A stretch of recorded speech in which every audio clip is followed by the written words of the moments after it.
Hello and welcome to Module 7, Justice and the Good Society, as we study the philosophy of politics. What is justice and the good society? The Greeks had a saying, to live a good life, one must live in a great city. What counts as a great city, of course? It's always a matter of considerable dispute. Some people say New York or Omaha. Some say Starkville, Jackson, Oxford. But what the Greeks had in mind, of course, was the idea that to live a good life, one had to live in a good community. That is one in which people respected one another and obeyed the rules, one that flourished and was not overwhelmed with problems of crime and poverty, one in which the happiness of one person was not gained at the expense of others. Aristotle's Ethics described the ideal citizen of such a community, and Bentham and Mill's utilitarianism that we've discussed already provided one description of the ultimate goal of such a community, that is, to provide the greatest happiness for the greatest number of people. There seems to be no doubt about it.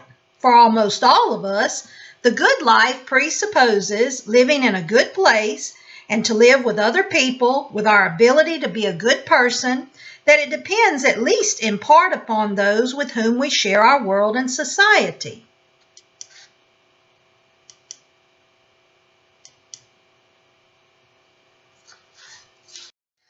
Are rules needed for such a community to exist? Laws, if you would. Just think of traffic rules alone to see how well this idea works as an account of both, why there should be such general rules, and how it is in our interest to obey them, at least most of the time, ourselves. These laws or rules require that we participate in the fair institutions, particularly the justice system, but also the tax system by paying our fair share, the market system and the system of contracts and ownerships. Others will participate as well. Society must be orderly and more or less peaceful. Property should be safe and secured, and our personal lives should be protected. Justice, thus, results from a mutual agreement according to which we all agree to abide by these certain rules and principles.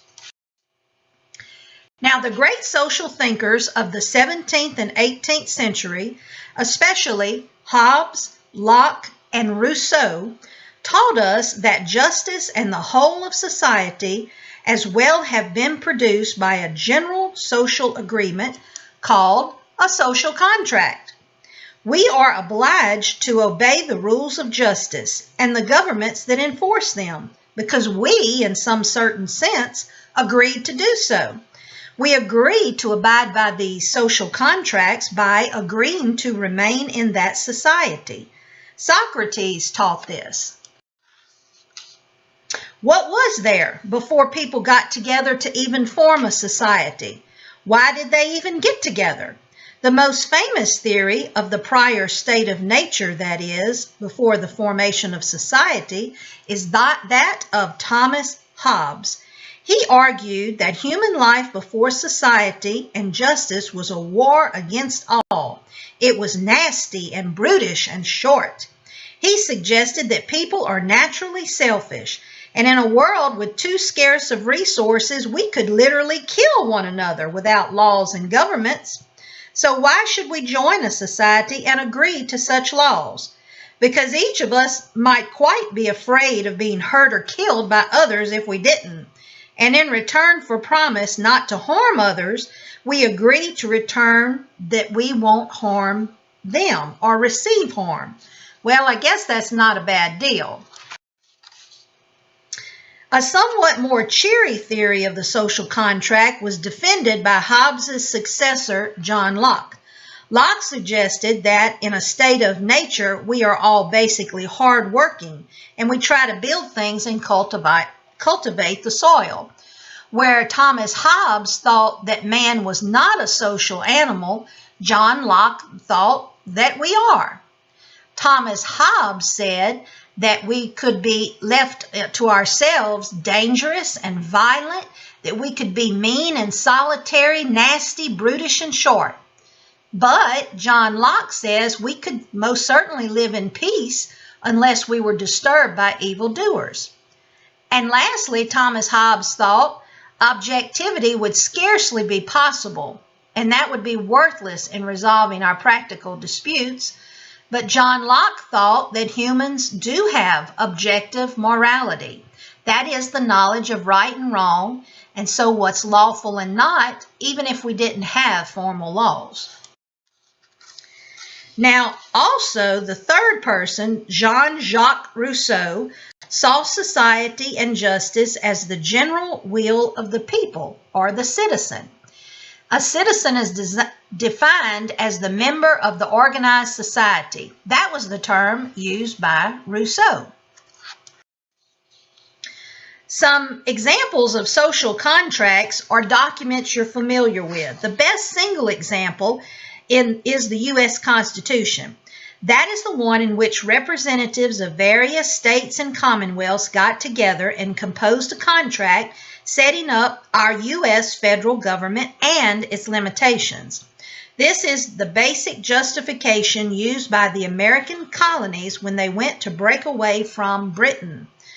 It says, "We hold these truths to be self-evident, that all men are created equal, that they are endowed by their Creator with certain unalienable rights, that among these are life, liberty, and the pursuit of happiness, that to secure these rights, governments are now instituted among men, deriving their just powers from the consent of the people or the governed." That is from the Declaration of Independence. Again, the three people who most influenced the social contract included Thomas Hobbes, that English philosopher who defended materialism and influenced Sir Isaac Newton. Then there was the view of John Locke, also an English philosopher who was a physician, and he defended the idea of the social contract right after the English Revolution. And lastly, as you heard from Jean-Jacques Rousseau. Now, he was a Swiss philosopher who wrote an influential book titled The Social Contract. Well, it comes down to who should rule us then. At times, it seems that someone, usually the strongest or the wisest one in the group, normally takes charge and gives orders to the others. Looking beyond ourselves into nature, we can see those similar roles. A wolf pack is led by the strongest, smartest wolf, and without such a leader of the pack, usually perishes. A hive of honeybees or a nest of ants has its queen, without which there would be no hive or no nest. So it's easy to presume that the emergence of a leader in human society is just as natural. Who the leader is, of course, will depend on the nature of the society. The different types of society involve the following. When money is in power, the rule will be by the rich. And this is called a plutocracy. In a society that depends on certain specialized skills, for example, like knowledge of computer, power will depend on those with merit and ability, a meritocracy. In some societies, religion rules. The most powerful are the religious people, called a theocracy. That word literally means rule by God. In some societies, those who rule come from the highest caste in the system or class. This is called aristocracy. Literally means rule by the best. Whether one is born into this position or adopted into it, such a sufficiently prestigious university degree may be required. In some societies, the ruler will be one person, a monarchy. In others, it may be a few important people, an oligarchy. In others ruled, if it's shared by the people, like ours, it's called a democracy. ruled by the people. When it comes to the governmental rule, we must keep in mind the most important ingredient in the contemporary theory of justice is a notion of rights.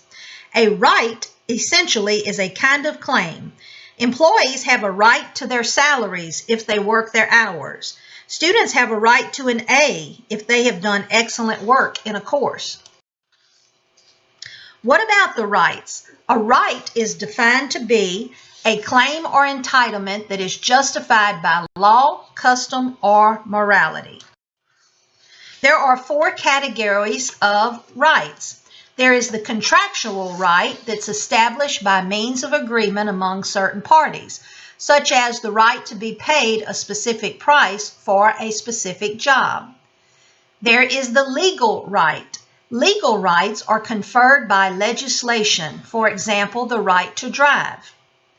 Civil rights. This is the right to exercise certain political or social freedoms, like the right or the duty to vote.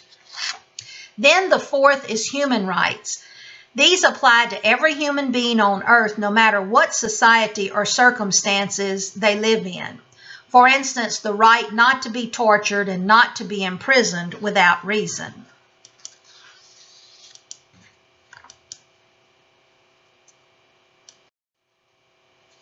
There are 3 main viewpoints about rights. Libertarianism is the view that people are defined as selves, as strong set of natural rights and individuals. They want to be left alone and not interfered with. These people want the right to keep what they earn and the right to be free from government interference in all things except when it's absolutely necessary.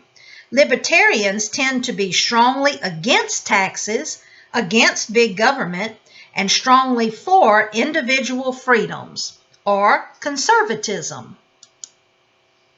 Liberalism also holds that people or themselves have a strong set of natural rights, but their rights are quite different from the libertarian.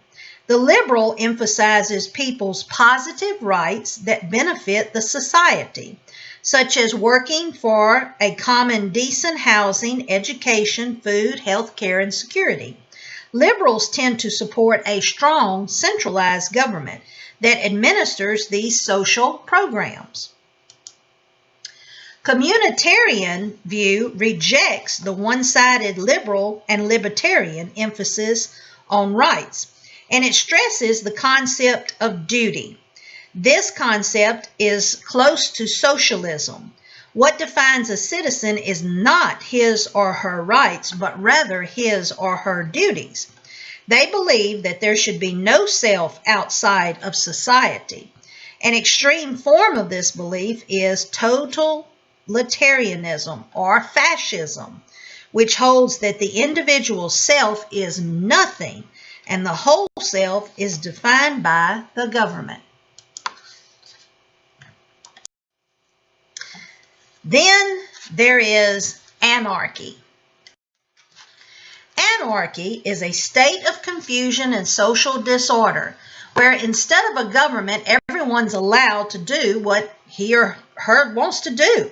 It's a radical response to the failure of government.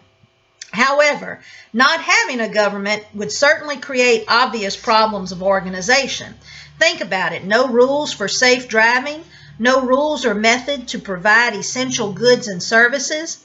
Is the government the only means to provide these services? We would have to have our highway and transportation systems to even get the objects into the Walmart. Which brings into account what we call free market, the system of voluntary exchange. Some believe that we do not need a government to organize society, at least in economics. This is the idea of free market. People will do what they need to do without being forced to do it by the government. This is the case of self-enterprising people, but this only works if people play fair. Some of you may have heard of this system called bartering, where one person exchanges their skill or item for another's.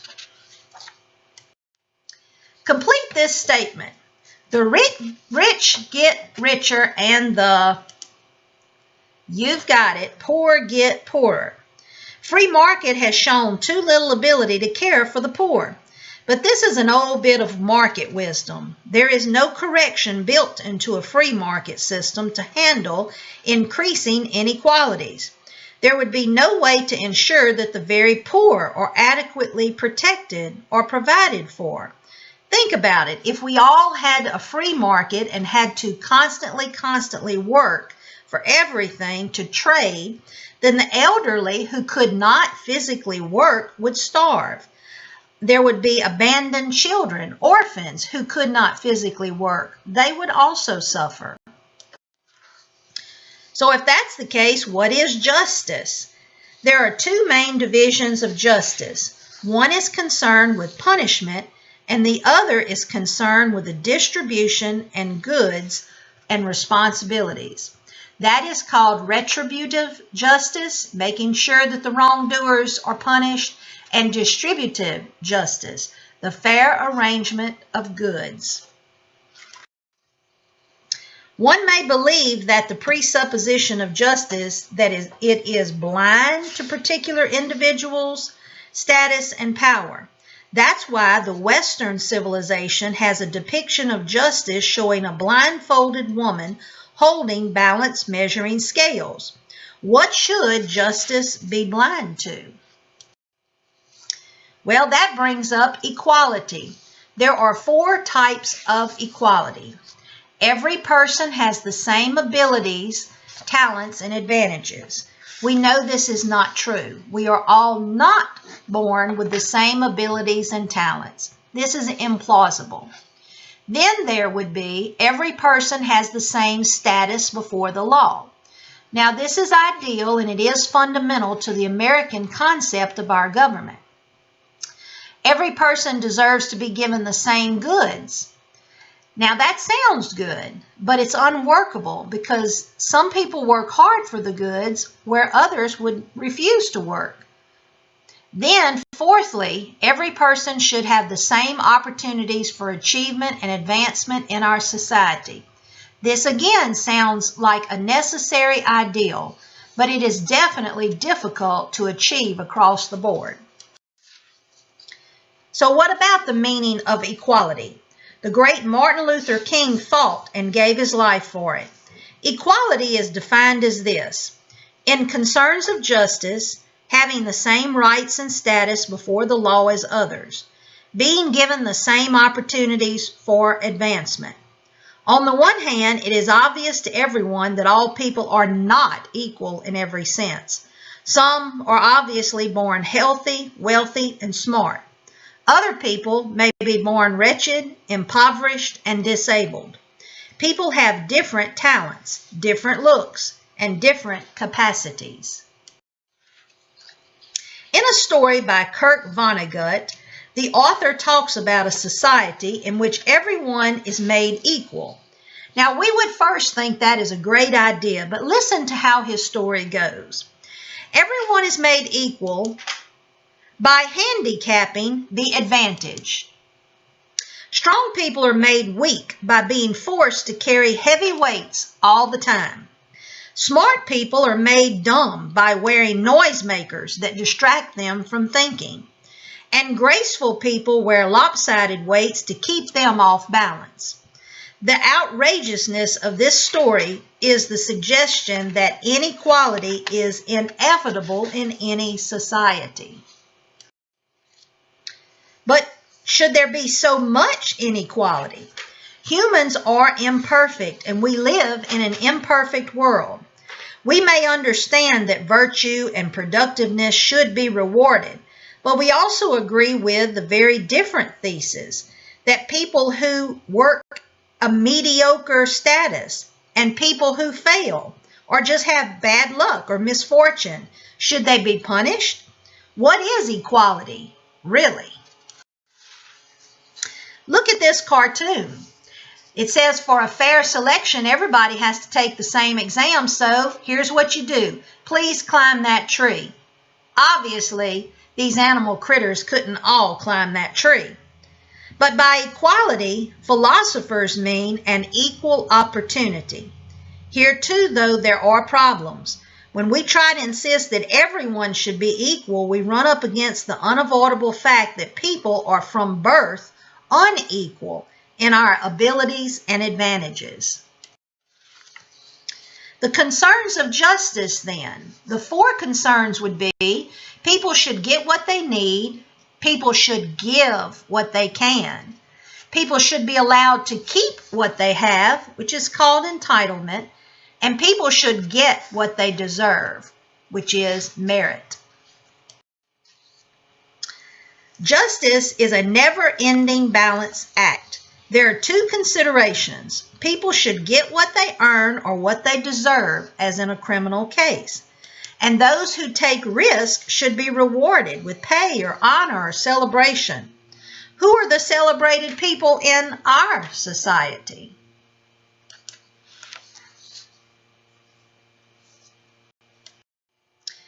Look at this.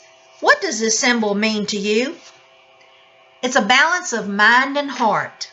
The American sense of justice insists that people deserve to keep what they have, no matter how little they've done to earn it, no matter what we may think of them. This makes our sense of justice largely conservative, as opposed to the radical redistribution of wealth urged in many revolutionary countries. Social theorists have argued that whatever our emphasis on hard work and merit, our capitalist system of justice depends first on the conservative sense of entitlement. That is, that people can have private property, for example, and only afterward on other concerns. It is a mind of balancing what our mind says and what our heart says. Well, the topic of justice raises questions not only about how one should treat one's fellow citizens, such as in our own government, but also about how members of other societies should be treated. What about justice outside our borders? This brings up the idea of patriotism. Patriotism implies defenders of our society, even though we may sometimes criticize the very nation that we love and pledge allegiance to. Being patriotic probably seems to most of us to be an obvious virtue. But does patriotism imply preferring the well-being of members of our society over that of the foreigners? If so, is that really fair? Leo Tolstoy analyzed patriotism along these lines, and he concluded that it was immoral, because to be a patriot, you have a preferential attitude toward your own society or nation at the expense of the others. But is this really the right way to look at what we mean by being patriotic? One argument in defense of patriotism is that citizenship imposes special moral obligations to its people. This is the argument that Socrates gave to his disciple Crito when he claims that he has obligations to the state because it nurtured and educated him, and that by living in it, he made an implicit contract that required him to obey the laws. Seemingly, Socrates would see the partiality of patriotism as being justified, that the outcome was the implicit contract with his state. Now, what about justice denied? One large area would be race. In the U.S., African Americans constitute one of the most important marginalized groups. The problem of institutionalized racism has been of crisis proportion in our country ever since the Declaration of Independence was drafted in 1776, and even before that, when the first slaves were brought over from Africa to work in the fields of Virginia. Many have fought for the rights ever since. Martin Luther King Jr. advocated civil disobedience in the tradition of Gandhi and Henry David Thoreau. In other words, he sought to advance the position of African Americans through peaceful political protest. Malcolm X, on the other hand, was generally taken to be a revolutionary and he advocated black nationalism. Another area of justice denied would be the female gender. Injustice on the basis of race is paralleled by exclusion on the basis of gender. Women have been largely excluded from philosophical history. With only a few exceptions, women were long deprived the chance to study and the opportunity to participate in philosophical discussions, votings, and the venues for publishing their own ideas. Well, what about you? If you and several hundred other people were about to form a new society, let's say you just went out there in space and wanted to populate a new planet, what principles of justice would you propose to your peers? Now, what sort of principles do you think would gain general agreement? Like, you've heard of finders, keepers, losers, weepers. Should that be a good one? Or how about everyone has to share what they've got equally with everyone else? Well, or what about no one should be punished under any circumstances? Ooh, that could be bad. How about anyone who breaks even the smallest law is going to be exiled out into space? Ooh, wow. You see, it's really tougher and a deeper issue than most of the time we see portrayed in the media and just a glossing over. So think hard and study deeply as you study the philosophy of politics.